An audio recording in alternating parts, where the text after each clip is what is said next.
Hello everyone, good morning all of you guys. Please subscribe YouTube channel and don't forget press the bell icon. My all videos like, comment and share. So guys, today I am going to share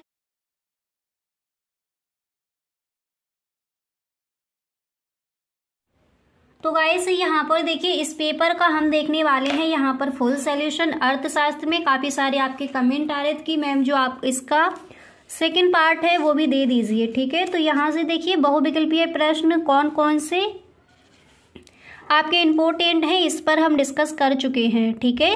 तो यहाँ पर देखिए जो आपके ये बहुविकल्पीय प्रश्न दिए गए थे इनको हम देख चुके हैं। जो आपका फर्स्ट पार्ट है वहाँ पर अगर आपने वीडियो नहीं देखा है तो डिस्क्रिप्शन बॉक्स में लिंक गिवन है, वहाँ से आप देख सकते हो, क्लियर।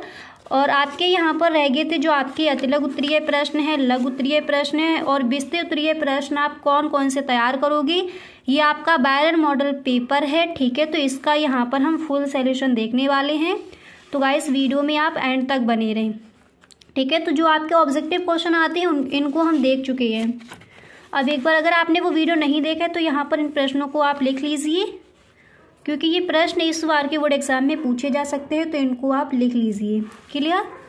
अब यहाँ पर देखिए जो आपके अतिलघु उत्तरीय प्रश्न है वो इस बार के बोर्ड एग्जाम में कौन कौन से आज किए जाते हैं उस पर हम डिस्कस करेंगे, ठीक है। तो very short answer type questions में पहला प्रश्न का आंसर हम देख चुके थे, पर यहाँ पर दोबारा से सभी प्रश्नों के आंसर को देखेंगे। कई सारे स्टूडेंट्स ने वो वीडियो नहीं देखा होगा, तो यहाँ पर देखिए very short answer type questions आप कौन कौन से तैयार करोगे। पहला प्रश्न यहाँ पर दिया गया है कि व्यष्टि अर्थशास्त्र को परिभाषित कीजिए, ठीक है। माइक्रो इकोनॉमिक्स क्या है वो आपको बताना है। इसके बाद कीमत रेखा प्राइस लाइन क्या है, स्थिर लागत से आप क्या समझते हैं। चलिए इन तीनों प्रश्नों के आंसर को देख लेते हैं, क्लियर। तो यहाँ पर आप देख लीजिए पहले अतिलघु उत्तरीय प्रश्न में जो आपका फर्स्ट क्वेश्चन क्या था कि व्यष्टि अर्थशास्त्र को परिभाषित कीजिए। तो माइक्रो इकोनॉमिक्स से क्या है इसका आंसर देख लीजिए। आप किस तरह से वहां पर लिख कर आओगे, दोबारा से देखिए इन सारे प्रश्नों के आंसर। आप लिखोगे कि व्यष्टि अर्थशास्त्र में केवल एक व्यक्तिगत इकाई की आर्थिक क्रियाओं का अध्ययन किया जाता है। उदाहरण के लिए एक उपभोक्ता का व्यवहार, एक उत्पादक अथवा एक फर्म द्वारा उत्पादन क्रिया आदि ऐसी आर्थिक क्रियाएं हैं जो व्यक्तिगत आर्थिक इकाई से संबंधित है, जिनका अध्ययन व्यष्टि अर्थशास्त्र में किया जाता है, ठीक है। तो माइक्रो इकोनॉमिक्स क्या है, व्यष्टि अर्थशास्त्र को परिभाषित कीजिए। इसकी परिभाषा आप इस तरह से वहां पर देकर आओगे। सेकंड क्वेश्चन दोबारा से देख लीजिए। अगला प्रश्न है कि कीमत रेखा क्या है। चलिए इस प्रश्न के आंसर को देख लेते हैं। और गाइस अगर आपको ये वीडियो अच्छा लगे तो प्लीज़ आप हमें कमेंट बॉक्स में ज़रूर बताएं। वीडियो अच्छा लगा करे तो आप एक लाइक ज़रूर किया करें, ठीक है। तो यहाँ पर आप देख सकते हो जो आपका सेकंड क्वेश्चन है यहाँ पर दिया गया है कीमत रेखा क्या है। तो चलिए इस प्रश्न के आंसर को देखते हैं। आप इस तरह से लिख कर आओगे कीमत रेखा कि कीमत रेखा वह रेखा है जो एक्स अक्ष के समांतर एक निश्चित कीमत के लिए खींची जाती है। यह फर्म के मांग वक्र को प्रदर्शित करती है। यह बाजार कीमत तथा फर्म के उत्पाद के संबंध को दर्शाती है। सभी फर्मों को इस रेखा का सामना करना पड़ता है। इसके बाद यहाँ पर आपको इस तरह से लिखना है कि कीमत रेखा पर AR बराबर MR बराबर प्राइस, क्लियर। इस तरह से इसी तरह से यहाँ पर आप अगला प्रश्न भी देख लीजिए एक बार, फिर इसका जो आंसर है वो देखते हैं। दिया गया है स्थिर लागत से आप क्या समझते हैं, ठीक है। फिक्स्ड कॉस्ट क्या है वो आपको बतानी है। तो यहाँ पर देख लीजिए इस प्रश्न का भी आंसर। स्थिर लागत से आप क्या समझते हैं, आप इस तरह से लिख कर आओगे कि स्थिर लागत वह लागत है जिसकी कुल राशि अल्पकाल में उत्पादन की मात्रा में परिवर्तन होने पर भी पूर्णतः अपरिवर्तित रहती है। याद हो गया स्थिर लागत, इस तरह से आप लिख कर आओगे। अब इसी तरह से एक बार दोबारा से देख लीजिए। इन प्रश्नों के आंसर आप देख चुके हो। अब इसके बाद यहाँ पर अगला प्रश्न आप कौन सा तैयार करोगे उसको देखते हैं। तो नेक्स्ट क्वेश्चन यहाँ पर आपको तैयार करना है कि फर्म के द्वारा प्राप्त लाभ का क्या अभिप्राय है। चलिए इस प्रश्न के आंसर को देख लेते हैं। तो यहाँ पर देखिए आप इस तरह से लिख कर आओगे, इस प्रश्न का आंसर फॉर्म के द्वारा प्राप्त लाभ का क्या अभिप्राय है। देखिए इस प्रश्न का आंसर आपको वहां पर इस तरह से लिखना है। आप लिखोगे यह देखते हुए कि लाभ को कुल राजस्व और कुल लागत में अंतर के रूप में परिभाषित किया गया है। एक फर्म उस बिंदु पर काम करके अपना अधिकतम लाभ प्राप्त करती है जहां दोनों के बीच का अंतर सबसे बड़ा होता है। ठीक है, इस तरह से आप इस प्रश्न का आंसर लिख कर आओगे। क्लियर। फर्म के द्वारा प्राप्त लाभ का क्या अभिप्राय है, इस तरह से आपको इस प्रश्न का आंसर लिखना है। इसी तरह से नेक्स्ट क्वेश्चन आप कौन सा तैयार करोगे उसको देख लेते हैं। अगला प्रश्न यहाँ पर दिया गया है कि समष्टि आर्थिक अध्ययन के 2 उदाहरण दीजिए। ठीक है, समष्टि आर्थिक अध्ययन के 2 उदाहरण। तो चलिए इस प्रश्न के आंसर को देखते हैं। तो यहाँ पर आप देख सकते हो इस तरह से आपको इस प्रश्न का वहां पर आंसर लिखना है कि समष्टि आर्थिक अध्ययन के 2 उदाहरण निम्नलिखित हैं। समष्टि अर्थशास्त्र में समस्त आर्थिक क्रियाओं का संपूर्ण रूप से अध्ययन किया जाता है। इसके बाद यहाँ पर लिखोगे आप जैसे राष्ट्रीय आय, देखिए आप इस तरह से लिखोगे जैसे राष्ट्रीय आय, उत्पादन, रोजगार, बेरोजगारी, व्यापक चक्र, सामान्य कीमत स्तर, मुद्रा संकुचन, आर्थिक विकास, अंतरराष्ट्रीय व्यापार।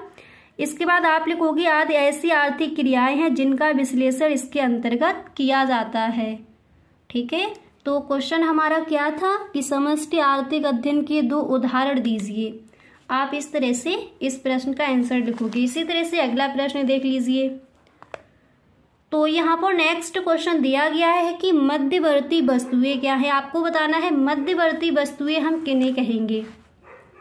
तो देखिए इस तरह से आप इस प्रश्न का आंसर लिखोगे, मध्यवर्ती वस्तुएं क्या हैं। तो आपको इस तरह से वहां पर लिख कर आना है मध्यवर्ती वस्तुओं के बारे में कि मध्यवर्ती वस्तुएं वे उत्पादित वस्तुएं हैं जिनका प्रयोग उत्पादक कच्चे माल के रूप में उत्पादन की प्रक्रिया में करता है अथवा उन्हें फिर से बेचने के लिए खरीदा जाता है। इसके बाद यहाँ पर आप लिखोगे उदाहरण के लिए जैसे सोफा सेट बनाने के लिए एक बड़ी लकड़ी, फोम, कपड़ा, स्प्रिंग आदि का प्रयोग करता है।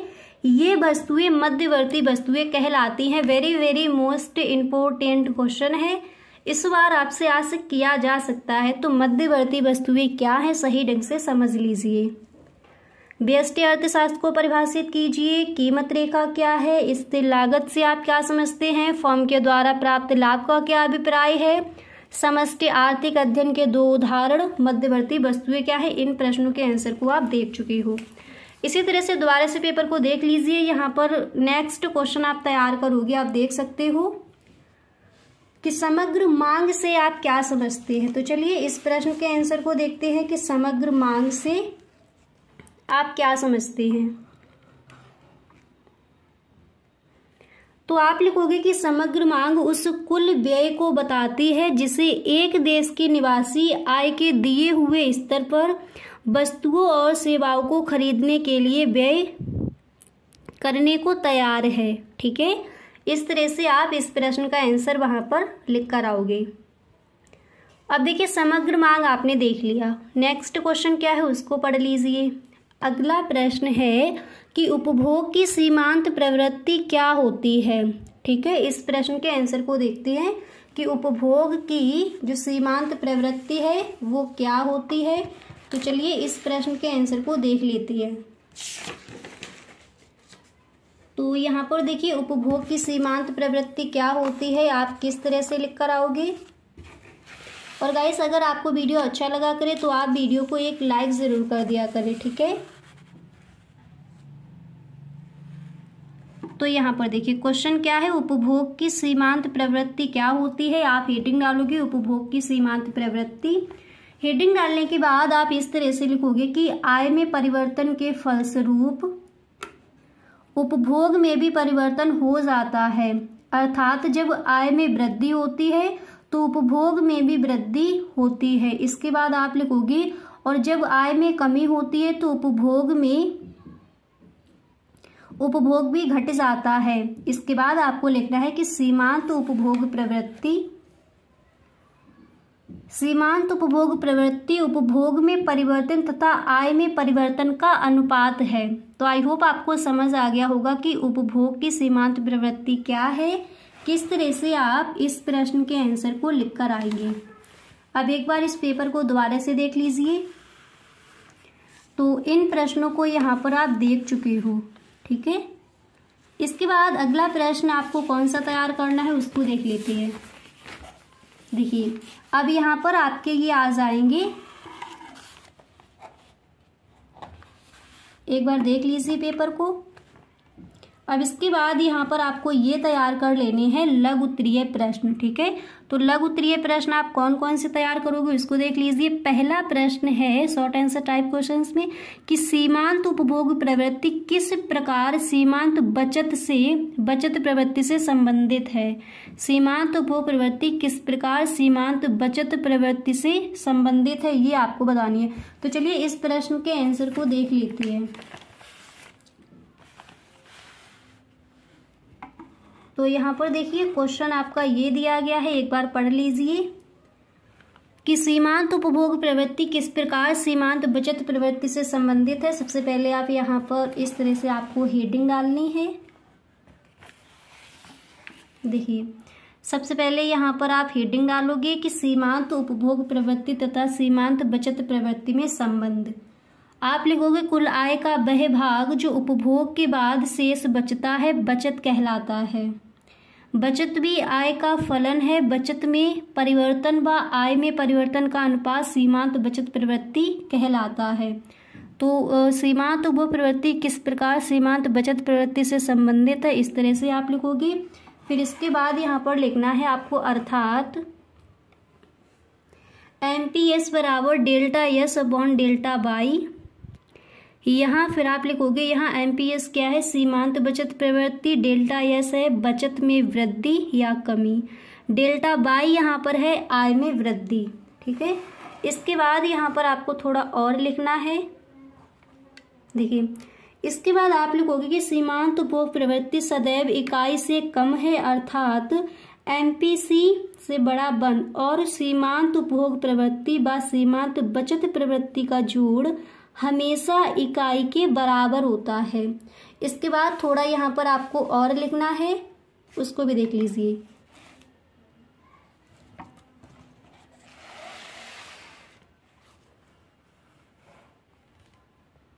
अब इसके बाद देखिए यहाँ पर आप इस तरह से थोड़ा और लिख कर आओगे अर्थात MPS plus MPC plus MPS बराबर 1। फिर यहाँ पर आप लिखोगे कि सीमांत बचत प्रवृत्ति को 1 से घटा देने पर हमें सीमांत उपभोग प्रवृत्ति प्राप्त हो जाती है अर्थात MPC बराबर 1 माइनस MPS। इसके बाद अगला प्रश्न क्या है उसको पढ़ लीजिए। तो यहाँ पर आप देख सकते हो नेक्स्ट क्वेश्चन तैयार करोगे पूर्ण प्रतियोगिता में कीमत निर्धारण की संक्षिप्त व्याख्या कीजिए, ठीक है। तो पूर्ण प्रतियोगिता में कीमत निर्धारण की संक्षिप्त व्याख्या कीजिए। आप इस तरह से लिखकर आओगे कि पूर्ण प्रतियोगिता में कीमत निर्धारण की संक्षिप्त व्याख्या। आप लिखोगे कि पूर्ण प्रतियोगिता में कोई भी विक्रेता वस्तु का मूल्य स्वयं निर्धारित कर सकता है, ठीक है। इतना लिखने के बाद फिर आप लिखोगे अतः वस्तु का मूल्य स्वयं निर्धारित होता है तथा क्रेताओं और विक्रेताओं की संख्या बहुत अधिक होती है, इतनी अधिक कि कोई भी क्रेता अथवा विक्रेता अकेले वस्तु की कीमत को प्रभावित नहीं कर सकता और बिक्री की जाने वाली वस्तु की सभी इकाइयां समान होनी चाहिए। उनके आकार रंग रूप, देखिए इसके आगे फिर आप इस तरह से लिखोगे आकार रंग रूप गुण आदि में कोई अंतर नहीं होना चाहिए। इस प्रकार वस्तु की इकाइयां एक दूसरे के पूर्ण स्थानापन्न होती हैं। क्रेताओं और विक्रेताओं को बाजार की स्थिति के बारे में पूर्ण ज्ञान होता है। परिवहन लागत शून्य होती है, जिसके बाजार में एक कीमत प्रचलित रहती है। ठीक है, अब इसी तरह से यहाँ पर एक बार क्वेश्चन नेक्स्ट क्या है उसको भी देख लीजिए, फिर देखते हैं इसका आंसर। अगला प्रश्न है गुणक क्या होता है, विवेचना कीजिए। ठीक है, इम्पोर्टेंट क्वेश्चन है और कई बार पूछा गया है, तो चलिए देख लेते हैं गुणक क्या होता है। ठीक है, तो आप यहाँ पर इस तरह से लिख कर आओगे। तो यहाँ पर देखिए क्वेश्चन आपका क्या दिया गया है कि गुणक क्या है। ठीक है, विवेचना कीजिए। तो आप यहाँ पर इस प्रश्न का आंसर इस तरह से लिखोगे कि जब समाज में किसी नवीन राशि का विनियोग किया जाता है तो उत्पादन और व्यय की एक ऐसी प्रक्रिया शुरू हो जाती है जिसमें जनता को प्रारंभिक विनियोग की तुलना में कई गुनी आय प्राप्त होती है। यह आय प्रारंभिक विनियोग की तुलना में जितनी अधिक होती है वह मान गुणक कहलाता है। इस प्रकार गुणक प्रारंभिक विनियोग में वृद्धि अंततः कुल आय में वृद्धि के संबंध को व्यक्त करता है। तो क्वेश्चन हमारा क्या था, गुणक क्या होता है, विवेचना कीजिए। आप इस प्रश्न के आंसर का यहाँ पर स्क्रीनशॉट ले सकते हो। क्लियर, यहाँ तक आपको सही ढंग से समझ आ गया। अब इसके बाद यहाँ पर देख लीजिए अगला जो प्रश्न है आप कौन सा तैयार करोगे। तो नेक्स्ट क्वेश्चन यहाँ पर आप देख सकते हो कि राजस्व व्यय और पूंजीगत व्यय में भेद कीजिए। कई बार ये क्वेश्चन पूछा गया है, तो राजस्व व्यय और पूंजीगत व्यय में भेद कीजिए। इस प्रश्न के आंसर को देखते हैं आप किस तरह से वहां पर इसका आंसर लिख कर आओगे। तो देखिए राजस्व व्यय और पूंजीगत व्यय क्या है, आप हेडिंग डालोगे राजस्व व्यय और पूंजीगत व्यय में भेद, फिर आप लिखोगे कि पूंजीगत व्यय से सरकार को आय प्राप्त होती है, राजस्व व्यय अधिक मात्रा में नहीं किए जा सकते। इसके बाद यहाँ पर आप इस तरह से लिखोगे, इसके बाद आप लिखोगे कि पूंजीगत व्यय अधिक मात्रा में किए जा सकते हैं, राजस्व व्यय में निर्माण कार्य नहीं किया जाता है, अर्थात सरकार की परिसंपत्तियों में वृद्धि करने वाले खर्चों को, देखिए खर्चों को, फिर यहाँ पर आप इस तरह से लिखोगे पूंजीगत व्यय माना जाता है जैसे पुल सड़क निर्माण। राजस्व व्यय ऐसे खर्चे होते हैं जिनमें ना सरकार की उत्पादन क्षमता बढ़ती है और ना ही आय जैसे वेतन और पेंशन। ठीक है, तो क्वेश्चन क्या था, राजस्व व्यय और पूंजीगत व्यय में भेद कीजिए। इस तरह से आप इस प्रश्न का आंसर लिख कर आओगे। अब इसके बाद अगला प्रश्न आपको कौन सा तैयार करना है उसको देख लीजिए। तो इन प्रश्नों को आप देख चुके हो, गुणक क्या होता है, राजस्व व्यय और पूंजीगत व्यय में भेद कीजिए, पूर्ण प्रतियोगिता में कीमत निर्धारण की संक्षिप्त व्याख्या कीजिए। इन सभी प्रश्नों को आप देख चुके हो। इसके बाद नेक्स्ट क्वेश्चन आप तैयार करोगे, मांग की कीमत रोज क्या होती है। Very very most important question है। तो मांग की कीमत रोज क्या होती है, चलिए इसको समझ लेते हैं।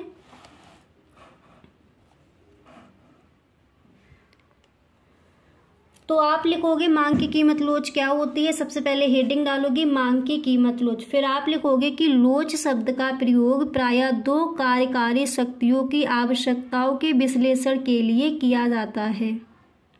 ठीक है, जैसे कीमत व वस्तु की मांग एवं पूर्ति। इसके बाद आप लिखोगे लोच द्वारा यह ज्ञात किया जाता है। देखिए इसके बाद आपको यहाँ पर इस तरह से लिखना है,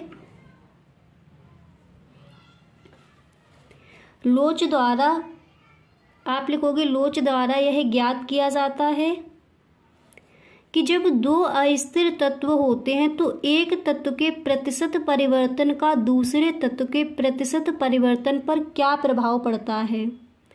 लोच की अवधारणा का प्रयोग सर्वप्रथम अल्फ्रेड मार्शल ने अपनी पुस्तक प्रिंसिपल ऑफ इकोनॉमिक्स में किया था। उसमें इस अवधारणा का प्रयोग केवल कीमत परिवर्तन के संदर्भ में किया था। ठीक है, इसके बाद यहाँ पर आप लिखोगे कि उनकी इस अवधारणा को मांग की कीमत लोच कहा जाता है। तो अगर आपको इस प्रश्न के आंसर का स्क्रीनशॉट लेना है तो आप ले सकते हो। क्लियर, इस तरह से आप इस प्रश्न के आंसर को लिख कर आओगे। इसी तरह से एक बार दोबारा से पेपर को देख लीजिए। अगला प्रश्न कौन सा तैयार करोगे, तो नेक्स्ट क्वेश्चन आपको तैयार करना है कि भारतीय रिजर्व बैंक पर संक्षिप्त टिप्पणी कीजिए। भारतीय रिजर्व बैंक पर संक्षिप्त टिप्पणी कीजिए। चलिए इस प्रश्न के आंसर को देखते हैं। ठीक है, तो एक बार पेपर को देख लीजिए। लघु उत्तरीय प्रश्न जो भी प्रश्न है सभी प्रश्नों के आंसर आपको यहाँ पर बताए जा रहे हैं। तो चलिए इस प्रश्न के आंसर को भी देख लेते हैं। तो यहाँ पर देखिए क्वेश्चन आपका यही दिया गया था कि भारतीय रिजर्व बैंक पर संक्षिप्त टिप्पणी। तो आप लिखोगे कि भारतीय रिजर्व बैंक की स्थापना भारतीय रिजर्व बैंक अधिनियम 1934 के प्रावधानों के अनुसार 1 अप्रैल 1935 को हुई। रिजर्व बैंक का केंद्रीय कार्यकाल प्रारंभ में कोलकाता में स्थापित किया गया था, जिसे 1937 में स्थायी रूप से मुंबई में स्थानांतरित किया गया। सबसे पहली चीज इस तरह से आप वहां पर लिखोगे। क्लियर। इसके बाद यहाँ पर आपको नेक्स्ट हेडिंग ये डालनी है, भारतीय रिजर्व बैंक के प्रतिबंधित कार्य। तो आप इसमें इस तरह से लिखकर आओगे कि रिजर्व बैंक जनता से ब्याज पर रुपया स्वीकार नहीं कर सकता। रिजर्व बैंक कोई भी व्यापारिक कार्य स्वयं नहीं कर सकता और ना ही उन्हें प्रत्यक्ष रूप से आर्थिक सहायता दे सकता है। इसके बाद यहाँ पर आप इस तरह से लिखोगे कि वह किसी बैंक या कंपनी से अंश नहीं खरीद सकता और ना ही ऐसे अंशों की जमानत पर ऋण दे सकता है। तो यहाँ पर देखिए जो आपके लघु उत्तरीय प्रश्न है उन सारे प्रश्नों को आप देख चुके हो। ठीक है, तो इस पेपर में देखिए अतिलघु उत्तरीय प्रश्न, लघु उत्तरीय प्रश्न आप कौन कौन से तैयार करोगे उस पर यहाँ पर हमने डिस्कस कर लिया है। ठीक है, अब इसी तरह से आपके विस्तृत उत्तरीय प्रश्न यहाँ पर गाइस रह गए हैं, वो हम देख लेते हैं नेक्स्ट वीडियो में। तो गाइस अगर सच में आपको ये वीडियो अच्छा लगा है तो please tell me in the comment box और आप इस वीडियो को एक लाइक जरूर करें, क्योंकि जैसे डिमांड करते हो आपने कहा कि आगे का पेपर दिखा दीजिए। तो लघु उत्तरीय प्रश्न, लघु उत्तरीय प्रश्न आप देख चुके हो, विस्तृत उत्तरीय प्रश्न रह गए हैं, वो हम देखेंगे नेक्स्ट वीडियो में। तो आपको इस वीडियो को अपने ज़्यादा से ज़्यादा दोस्तों में शेयर करना है। गाइस आप वीडियो को एक बार शेयर ज़रूर कर दी। Okay, thank you so much.